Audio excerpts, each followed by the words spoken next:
Good morning mga ka-broiler. Isang mapagpalang araw po sa ating lahat. At salamat po sa Panginoon at medyo gumanda po ang panahon ngayon. Medyo nagkaroon na po ng araw, maaraw na po ngayon. At yung mga nakaraang araw po ay sunod-sunod ang ulan. Kaya hindi po tayo nakapaglipat ng ating mga broilers. Kaya sobrang sikip po nila at ang isa pa po ay bagong galing po sila sa halak. Nagkahalak po yung ating broilers sapagkat nakalimutan po natin na isara yung ating manta sa likod. Medyo nampiyasan po sila. Ayan, tatalakayin po natin yung gamot sa halak. Abangan na lang po nyo sa video. Ayan, ngayon po ay magtitimbang po tayo ng ating mga broiler. Sila po ay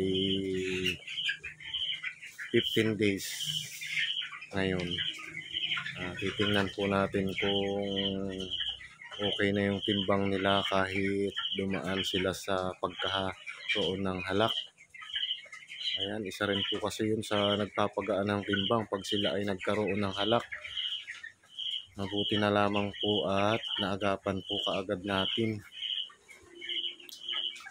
Medyo sumigla-sigla na po sila sa kanilang pagtuka ngayon.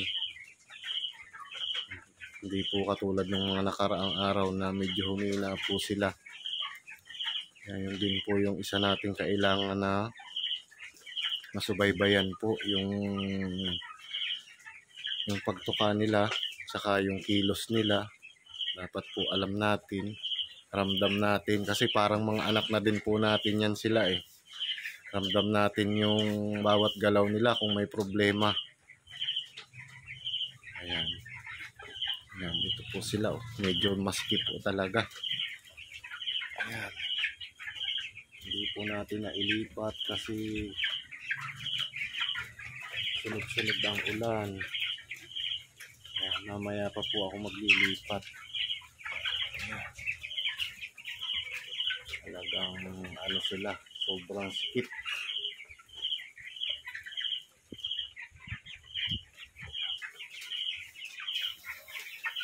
Yan din po ang isa sa nakakapagpahina ng paglaki kapag ganyan nakasikip. Kaya mamaya po maglilipat po ako ng mga broilers para mas lalo pong bumilis ang kanilang paglaki. Ayan po, talagang siksikan po sila. Ayan. Siksikan po sila. Ang capacity lang po ng poultry na to ay 220. Ayan.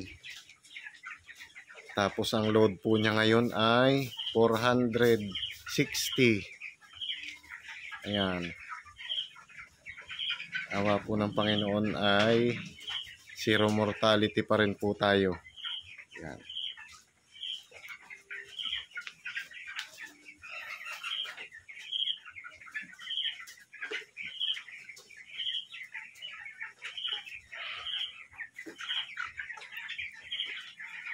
Medyo meron pang mangilan-ngilan na bumabahing.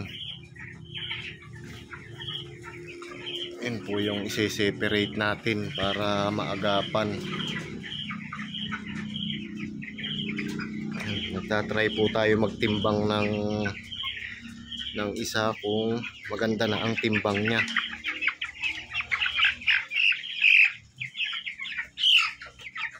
Kung okay na sa 15 days.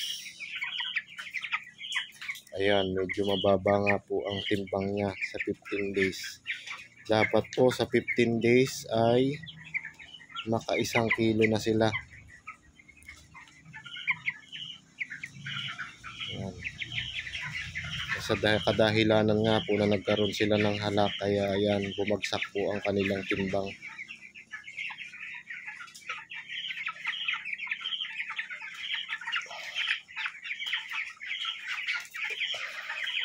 Kakabawi po yan kapag sila ay maluwag na, kapag naglipat po ako mamaya. Mga ilang days po yan, recover na din po yan sila.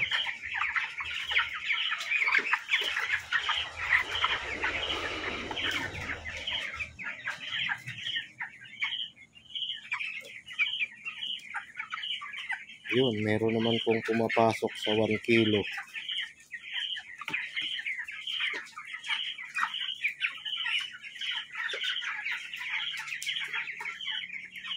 Okay naman po yung ano nila, halos pare-parehas ang ano nila, ang laki. Kaya nga lang po, bumagsak sila sa timbang. Dapat po karamihan nito ay 1 kilo sa edad na 15 days.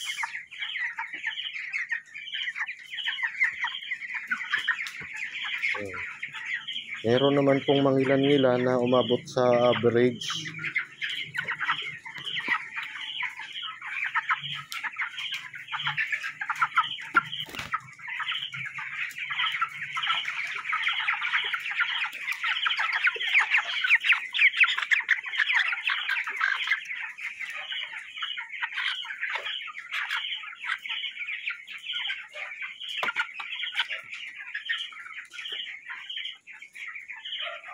ayun po.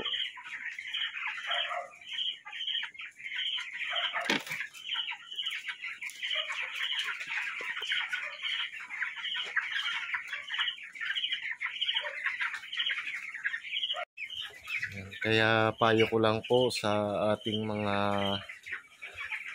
ka-broiler na kapag ganito pong maulan ang panahon ay mag-observe din po tayo sa mga alaga natin para maiwasan po yung halak, pisik, sipot, tsaka yung mga iba't ibang uri ng magiging karamdaman ng ating mga broilers, para maiwasan din po yung maraming mortality, tsaka yung pagtataas baba po ng ating manta sa paligid ng ating poultry. Dapat po yun ay lagi nating asikaso kasi pabago-bago po ang panahon ngayon.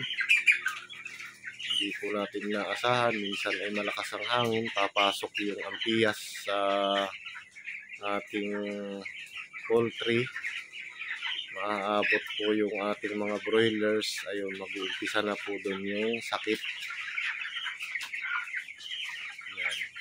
Kaya maging aware po tayo sa mga bagay na yun, yung maging asikaso po tayo sa ating mga alaga para maiwasan po yung nangyari sa aking mga broilers. Mabuti na lamang po at naagapan ko kaagad at nahanapan ko ng mabisang gamot. So, maraming salamat po sa muling pagbisita sa aking YouTube channel, at paki-like na rin po, share at mag-comment para kung may mga katanungan po kayo masagot po natin. At huwag rin po natin kalilimutang pindutin ang notification bell para sa marami pang updates sa aking mga videos. So ayun po, isang mapagpalang araw po muli at maraming salamat po.